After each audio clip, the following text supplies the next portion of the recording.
Okay, folks, welcome back for the final session, part 6, in this IXP Manager and root server tutorial series. So, what we're going to look at here is securing root servers with RPKI and IXP Manager. What we've done so far, we've built a root server, we've done a v6 instance, we've done a looking glass, we've looked at community filtering, and we've done IRRDB filtering. And as you'll see, IRRDB is still required with RPKI filtering.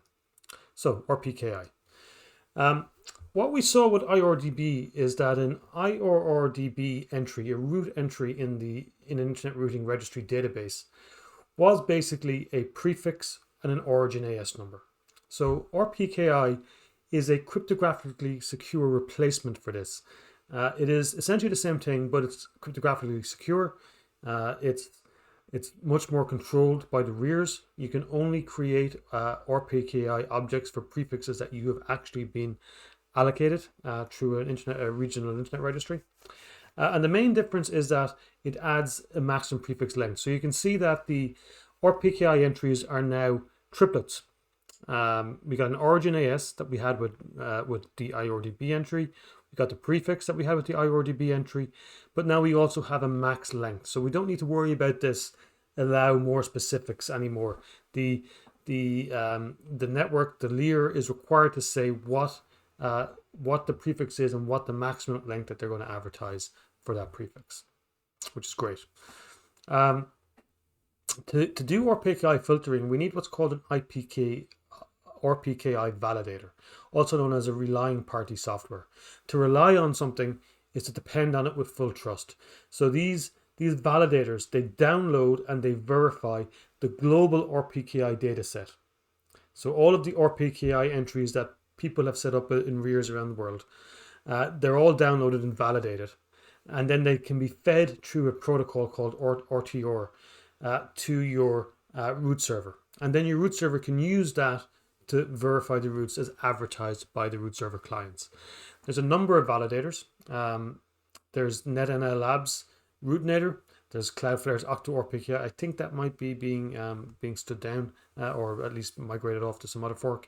And there's a few new ones that I haven't really come across until recently. The one we're going to look at here is Rootinator. Now, you do need two RPKI validators, just like root servers. If you're going to do something with RPKI, then you need two validators. Okay, so you have two choices. You can do two standalone validators, or you can just build up an RPKI validator on each of your two root servers. So it's up to you. We have full documentation on how to set these up with IXP Manager, and I'm going to follow the commands of one of those right now, quite simply. So on my root server that I've been using all along, on my root server, here we go, I'm going to apt install Rootinator. Now that's not available in the default Ubuntu 2004 distribution, but as I said, if you follow this documentation, it will tell you how to add that repository. Let me just do it here 1 second. Just replace this with tab. So our Rootinator 3000, and you can see here some instructions for doing that, and then we've got our apt install. Okay, so I've just got some commands that I've tested earlier on. So I've done my install. I'm going to make this directory. I'm going to make the owner of it the Rootinator user. Now I want to kick off my init. So that's the command I ran here. And I want to accept Aaron's sort of third-party agreement. So I've installed 5 trust anchor locations. That's the 5 layers. And in the background now, Rootinator should be getting about its business of downloading and verifying everything. Sorry, I'm just editing the default Rootinator config. I want to set this up to listen on my root server's management IP address.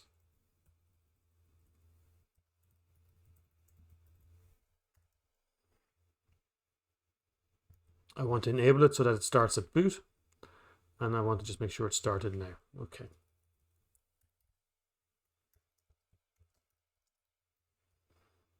Okay, so it appears to be working, and Rootinator does have a web interface. Let's see if we can access that now. Okay, there it is. So we're up and running. We're still loading here. So we haven't downloaded and verified all the trust anchors yet. So we don't have prefixes just yet, but we let that run away. And hopefully that will be ready for us in a moment. If we pop back to our slide deck. So I've downloaded and I've installed a validator. So it was as easy as that, really. Again, the usual caveats apply in terms of monitoring and set your internal documentation and firewalling and stuff like that.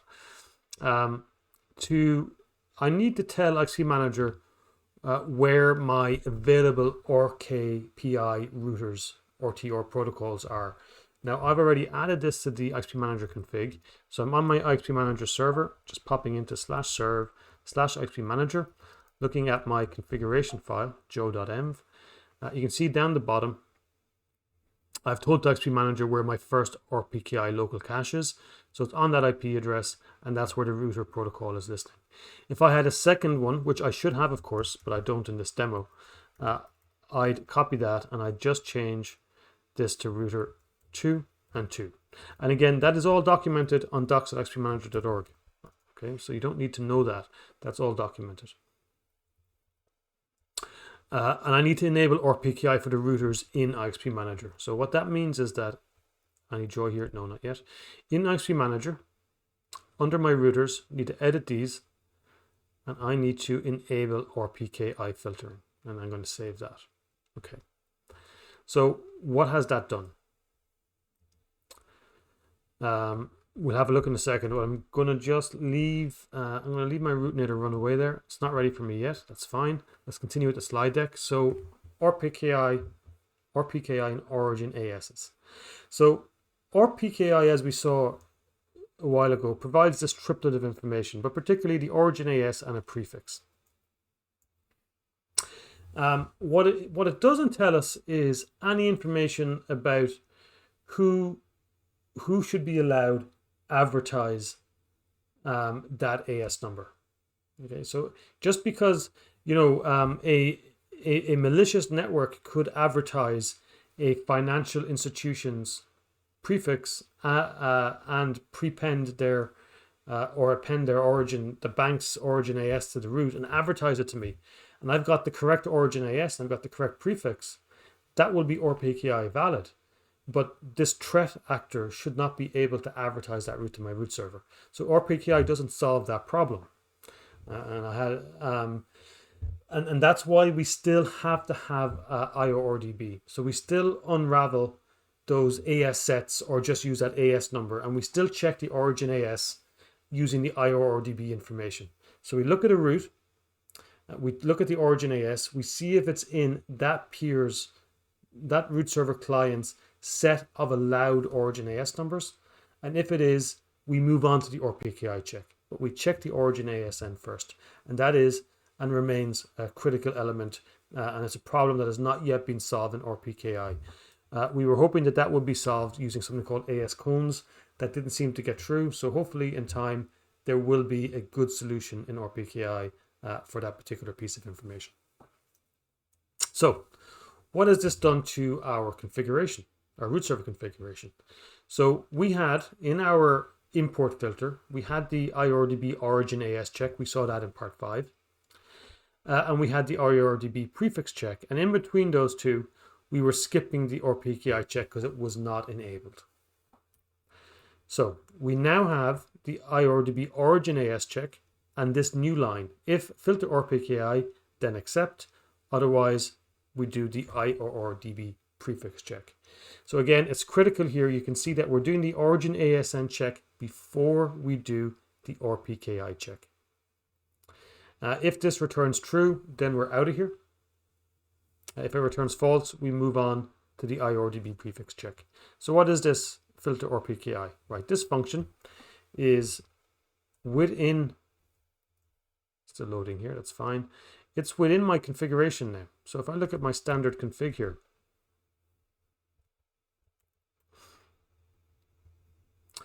where previously our RPKI protocol config was empty, now it's no longer empty. Now we create a routing table for all my RORs, which are my triplets of information from RPKI. I set up this RPKI protocol, this router protocol, and that's what I put into the IXP Manager.m file. And then I have my filter RPKI function. So that's all been added since I checked that box in IXP Manager to say that RPKI should be supported. So our filter function, the first thing it does is it checks if the network, the prefix I'm looking at, with the origin AS, if that exists, we check that in the ROA table and we see if it's invalid. So if it's invalid, I tag my community for filtering and I say RPKI invalid, return true. And remember, when I return true, I'm done in my import filter. I'm going to filter this because it is RPKI invalid. If it's RPKI valid, I'm going to tag it with an information prefix to say it's RPKI valid, and I return true, which is I'm done. No more filtering required. I've passed all of the checks to this point, and it's now RPKI valid. I'm finished. We're going to accept that prefix. The last option is it's unknown. There's no ROA existing for this. There's no RPKI entry for this particular prefix and origin AS number. So it's unknown to me. I can't make a judgment using RPKI on this prefix. So I return false, which means I'm going to continue on to my IRRDB check.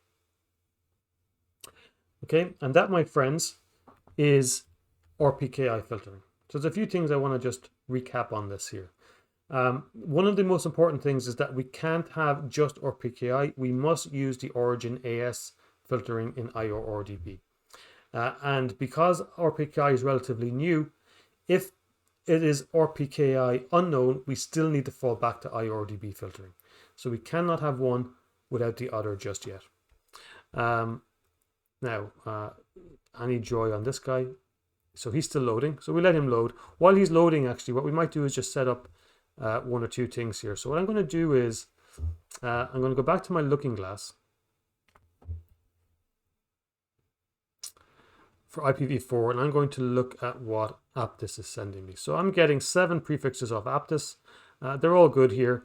No problems with them. I actually need to reconfigure my root server. User local has been API reconfigure all. Okay, great stuff. And I have a small looking glass problem. I'm using a beta version of IXP Manager here, by the way. It's going to be IXP Manager version 6, so there's still a few bugs that we need to iron out.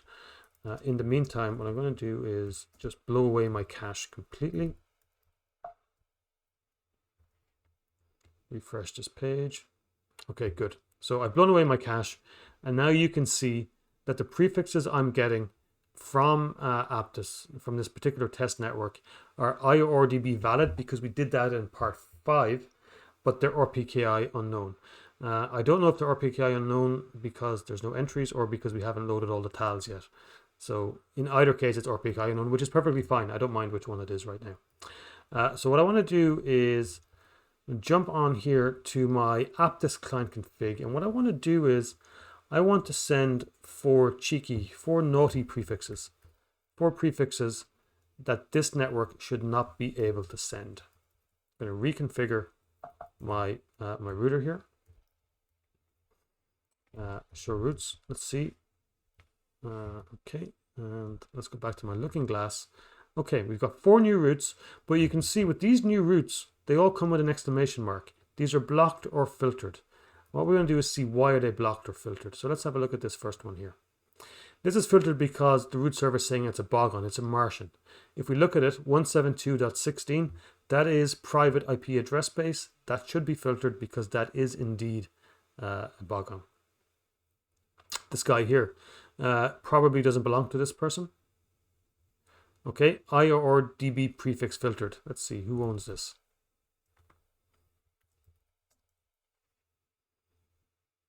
Okay, definitely not Aptus, belongs to somebody else. So that is correctly IRRDB prefix filtered. So things are working here, which is good. Let's look at the next one. Prefix length too long. It's a /32. So that is correctly filtered as well. And this one, at a guess, I'd say I just stuck in another IRRDB. Yeah, so IRRDB prefix filtered. So that's fine. So everything seems to be working there, as we would expect. Okay, we seem to have loaded up some tals. This is good. I have to say I like Rootnator's new interface. I don't know off the top of my head if I have purposely loaded myself up with an RPKI invalid prefix. Let's have a check. If I have, it's going to be one of these two. So that's RPKI unknown. I thought I did, but we simply may not have loaded it up yet, which is perfectly fine. Oh yeah, looks like we're still processing here. Okay, let me show you as well on my root server.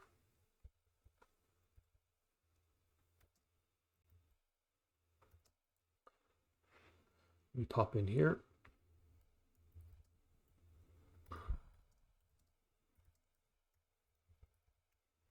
You can see now in my show protocols, I've got this RPKI protocol.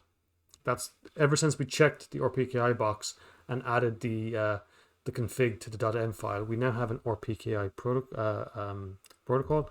If I do a show root, these are all the standard roots in the master table. But if I move on down, I'm going to get the T_ROA table. So these are all the ROA entries that have been fed to Bird from Rootnator. And that's how Bird does its ROA check. It has a table with all of the RPKI entries. And you can see an RPKI entry has a prefix, a mask length, and a maximum max length. And these are all the same, but here we look at this person. This is very naughty. That should be a /24 really. I don't know why they're doing up to /32 on this. But anyway, you can see here how all the rows get added in.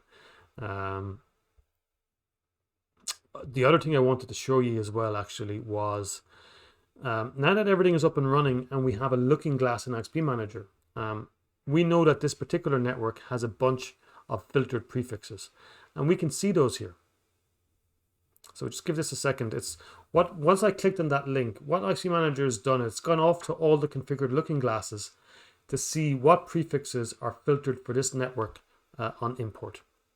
And here we go. I can see, without having to go through the peering and the looking glass, this member themselves can, at a glance when they log into IXP Manager, they can see that on these routers, or this router, that they have filtered all of these prefixes. Okay, so they have filtered all of these prefixes, all four of them. IRRDB prefix filtered, bogon prefix length too long, IRRDB prefix filtered. So they can see at a glance that all of that information is there. I'm just checking my notes. Is there anything else I wanted to say? No. So just the last thing is just a quick recap on everything we've done in terms of actually securing our root servers. So that import filter, now that we've turned on IRRDB and RPKI, the full suite of tests, and what you'll notice is that tests 1 to 6 would probably have been caught by the last two tests anyway. But what we want to do with the user is, rather than just say it's filtered because of a prefix or RPKI, we'd like to give them that bit more information to try and help them isolate the problem on their end. And that's why we do all of these other tests before we get to the final ones. So we check for small prefixes, anything that's greater than /24 for v4, 48 for v6. We check the Martian and bogons list.